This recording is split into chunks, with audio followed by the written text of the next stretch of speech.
वाखनीस, मुकाट्याने त्या बाईबद्दल तुम्हाला काय माहिती आहे ती सगळी मला सांगा. साहेब, आता राजकारणामध्ये जे काही आहेत त्याचं बरंचसं श्रेय तिलाच देतात. कुठलंही पद नसताना भारताच्या राजकारणामध्ये एक फार मोठं नाव आहे तिचं. नीता मॅडम आणि साहेबांच्या नात्याची व्याख्या नाही करता येणार. पण दिल्ली असो किंवा परदेशात असो, दोघं कित्येकदा एकत्र राहिले. घरी कोणी पाहुणी आली आहे का? हा, माझ्या राजकीय क्षेत्राशी संबंधित काही मंडळी आलेत, पण आता गप्पा मारण्यासाठी वेळ नाहीये. तुम्ही निघा सुभानराव, आणि कुठल्याही प्रकारची मदतीची गरज लागली तर रात्री कितीही वाजता मला फोन करा, संकोच करू नका. ही नेता इथे कशासाठी आली आहे? मी इथे अडचणीत आहे हे एकमेव कारण पुरेसं आहे तिला इथे येण्यासाठी.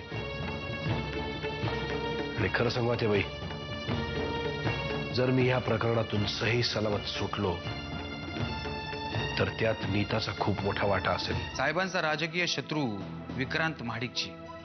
विक्रांत महाडिक? हु इज ही? कुठे राहतो तो? हा, इथेच रमावतीमध्ये. म्हणजे सध्या लंडनला आहे. माहिती नाही, कदाचित तो जीवाच्या भीतीने तिकडे गेला असेल. उसका काम कौन देखता? आहे एक दिनेश म्हणून, त्याचा सेक्रेटरी. अत्यंत कपटी, धूर्त आणि लबाड माणूस आहे तो. वाकनीस, भाऊजींना तुम्ही कुठे पाहिलं का? या कोण? या नीता मॅडम साहेबांना भेटायला दिल्लीवरून आले.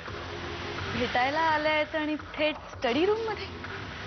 माझी आणि नरसिंहाची खूप जुनी ओळख आहे आणि मी इथं त्याला भेटायला नाही आले, काही दिवस राहायलाच आले. जानकी कुठे आहे?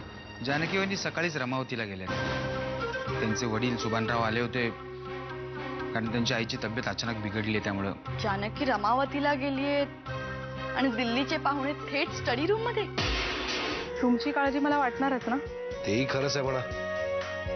आपल्या माणसाने नाही करायची तर कोणी करायची काळजी? बरं, कधी भेटूया? उद्या भेटायला जमेल तुम्हाला? उद्या जरा कठीण दिसतंय, पण परवा थोडा वेळ आहे. जमेल का तुला? हो. ठीक आहे, मग उद्या रात्री मी तुला फोन करतो. कोणाशी बोलत होतास? अरे अब हमसे क्या छुपाना? खोल दे दिल का राज, खोल दे. आता तुझ्यापासून काय लपवायचंय? बरोबर ओळखलंस तू. या मुलीचं नाव आहे मंजिरी, माईसाहेब थोरातांची मुलगी. एक minute.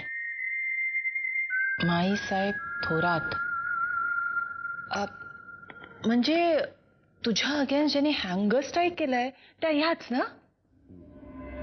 You guessed it right. त्यांच्या विरुद्धच्या आंदोलनासाठी मला एखादा मोहरा हवाच होता, तो मंजिरीच्या रूपाने मला मिळाला. तुला असं पडलेलं नाही बघवत मला. हे गण्या, अरे आता ती अशी पडून राहणार नाही. तिची लाडकी लेक आले बाबा जानकी, नातीला घेऊन. आता ती बघ जानकी बरोबर कशी पटापटा गप्पा मारत बसेल, तिच्यासाठी गोडधोड खायला करेल. साहेब मला वाचवा, माझं म्हणणं ऐकून घ्या. साहेब. वाकणी साहेब, वामन साहेबांनी सांगितलंय ह्या बाईला आपल्या गेटच्या आसपास भटकून द्यायचं नाही म्हणून. नाही साहेब, माझं थोडंसं ऐकून. काय गोंधळ चाललाय? ही बाई पुन्हा या घरात आलीच कशी? वॉचमन काय सांगितलं होतं तुम्हाला? वामनराव, ती आली नाहीये, ती घुसलीये. घुसलीये तर मग हकलून द्या तिला. ही बाई आपल्या विरुद्ध, आपल्या घराविरुद्ध काय काय बोललीये, काय काय ड्रामा केला या बाईनी, विसरला तुम्ही? मी माझ्या बाळाची काळजी घेईन. मी तुमच्या पायाशी पडून राहीन. माझ्यावर तेवढे उपकार करा. आधी या घराच्या गेटच्या बाहेर हो. मला असं वाटतंय की हिला इथंच राहू द्यावं. वामनराव. वाकनीस,